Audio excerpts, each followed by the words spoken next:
Na hii ni update ya michezo ya Mea2 TV. Na nikianza katika uga wa kitaifa, nianze ligi kuu ya soka Tanzania bara imeendelea kutimua vumbi hapo jana kwa michezo miwili kupigwa, na mchezo wa kwanza ni Fountain Gate wakifungwa goli 3-0 dhidi ya mnyama Simba waite Simba Sport Club huko Arusha, na magoli hayo yalifungwa na Kratos Chama, mwingine Gwe, lakini pia Shaban alijifunga. Lakini pia Coastal Union wao wakiwafunga goli 3-1 Dodoma Jiji, goli ambayo yalifungwa na Coastal Union, Grayson Gwalala, Maabadi, lakini pia na Manyasi. Kwa goli la Dodoma Jiji likifungwa na Waziri Junior.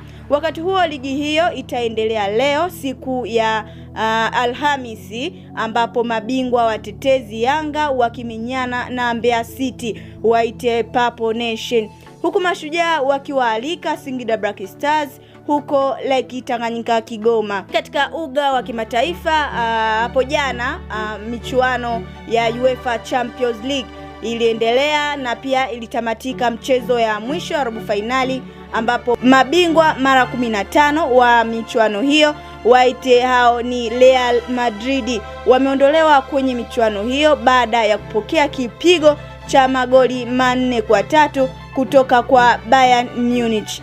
Hivyo matokeo ya jumla kuwa magoli 6-4. Huko kwa Emirates, klabu ya Arsenal imesonga mbele katika hatua ya nusu finali ya michuano hiyo baada ya kuwaondosha wabishi wa Ureno waitiwa Sporting kwa jumla ya goli 1-0, hivyo kukabiliana dhidi ya Atletico Madrid katika hatua ya nusu finali, huku Bayern Munich wakiwakabili PSG katika hatua ya nusu finali. Langu jina ni Faudhia Juma wa Mea2 TV.